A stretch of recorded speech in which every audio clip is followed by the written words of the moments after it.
Manning Enterprises.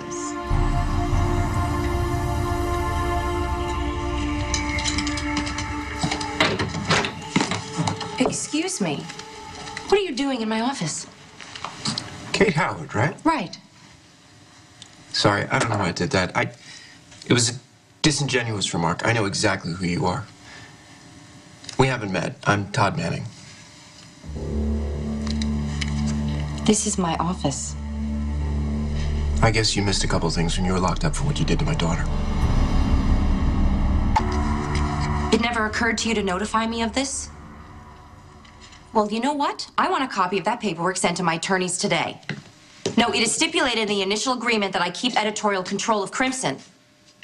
Yes, I intend to do that. What are you doing? Why don't you lay it out for me? Okay. So I don't miss anything. I bought controlling interest in a company called LuxCorp. The holdings include Port Charles Press, which I relaunched as The Sun, cable news, app developers, a sports publication that I'm really looking forward to expanding, and some magazine called Crimson. And since I bought the magazine, I also decided to lease the office space. Oh, I see. Yeah, I don't know if you're a magazine editor, but you have great taste in real estate. These are the nicest offices in the city. I like this building so much, I lease 2 more floors in this building. Well, I co-own this building. I know that. I know, you and Carly. But you're contracted to a leasing agent. I made the deal with them. I did. You can check it out if you like, but I'm pretty sure that my lawyers made the contract airtight. So, Mr. Manning, you co-own my office space. Right. And you have ownership of my magazine. My magazine? My magazine. My magazine. Why don't you lay it out for me again, Mr. Manning? What do you intend to do with Crimson magazine? I'm not sure yet, but how many photographs of anorexic women in unfortunate dresses does the world really need? Okay, what about the human cost? Do you know how many people Crimson employs? I'm not sure, but I'm not going to publish a magazine unless it's making money. And it hasn't.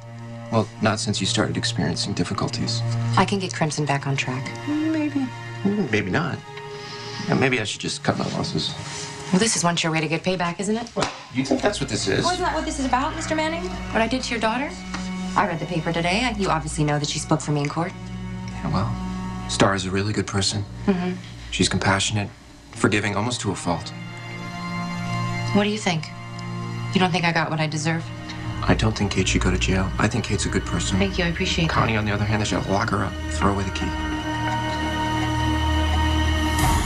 I'm sure Star told you why she has so much compassion for you. My sister has DID. She's struggled with it for years. Victoria Lord. I read the book. Yeah, the book was a hack job. Didn't even spell her name right. Didn't come close to telling the truth. How hard she's worked, how much courage she's shown. Are you worried Connie's gonna come back? Well, what if she does? Who's next on your hit list? Because I don't have any more grandchildren. My psychiatrist says that I'm fully integrated. Vicky would say the same thing, and she would remain integrated for years at a time until some stress would come, some trauma, and then her alters would come back. You cannot assume that I'm gonna end up like your sister. You are nothing like my sister. Look, I am confident that Connie's gone for good. My psychiatrist helped me remember what caused the split in the first place. Great. Let's talk about that. I want to hear about that. Excuse me? Risk assessment. If I know what made you bonkers in the first place, I can determine what kind of liability you are. What are the chances that you're going to have a relapse? Look, suffice it to say, it was very traumatic. I blocked it out for many years, and now I've remembered almost everything. Right, almost everything. But not how you killed Cole and my granddaughter. That you conveniently forgot. Connie is gone for good, Mr. Manning. All right? Yeah, she doesn't have to protect me anymore. I hope that for everyone in this town. What about my magazine? I'll get back to you. When? I don't know, but not today. Lighten up, Miss Howard. It's Independence Day. Why don't you go celebrate yours?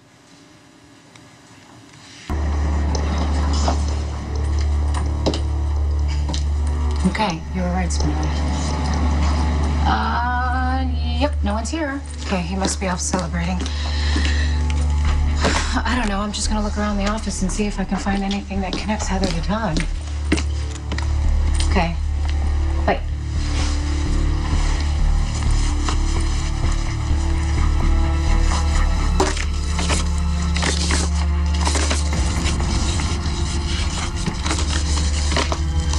Finding everything you're looking for? Mr. Manning, I thought you were taking a day off. Yeah, I don't take days off. Neither do I. I thought I'd come here and surprise you and straighten up the office, organize your files. You're not an American. Shouldn't you be off somewhere planning where you're gonna watch the fireworks or watching a really slow parade? Yeah, normally, actually, I would be out doing that. The idea of kids and hot dogs and parks and sprinklers, I'm not that into it this year. Fine. As long as you're here, make yourself useful. Let me know what you think of that. Balance sheet for Crimson? Yeah, Kate Howard came by. She's a little peeved that I took her office space.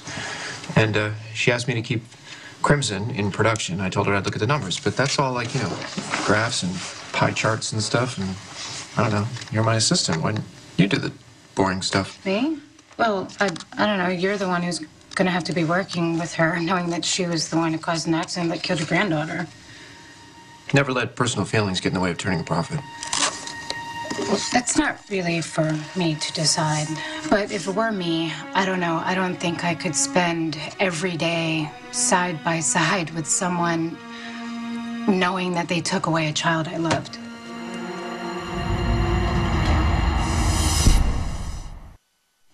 Part of the reason why I wanted this job was to get away from my old life, from the reminders of what I lost and who was responsible.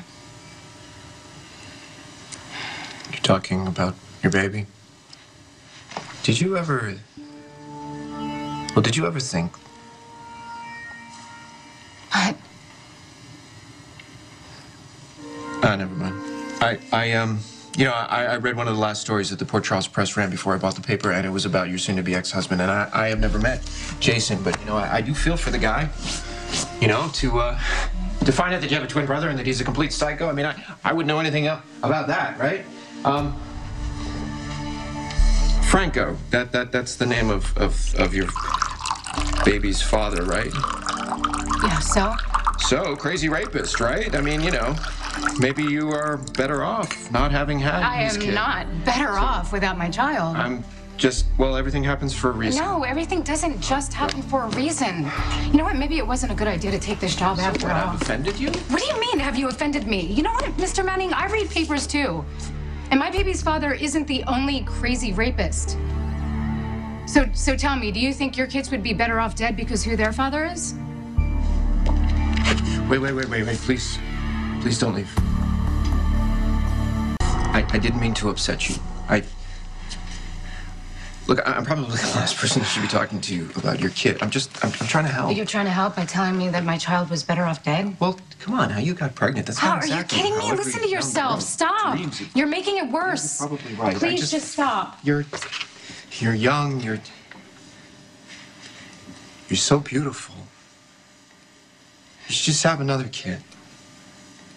I will never be able to replace the little boy that I lost. Even if I wanted to, I can't. What do you mean you can't? This is the second child that I lost. I had a daughter years ago, and she was stillborn, and my son, he was my second chance. You're right. I couldn't go through another pregnancy. I would be terrified that something would go wrong. I don't even know how I'm surviving right now, really. My son was my last chance to be a mother, and now he's gone. I am so sorry for what happened to you. Thank you, but it's not your fault, so. There's something I need to tell you.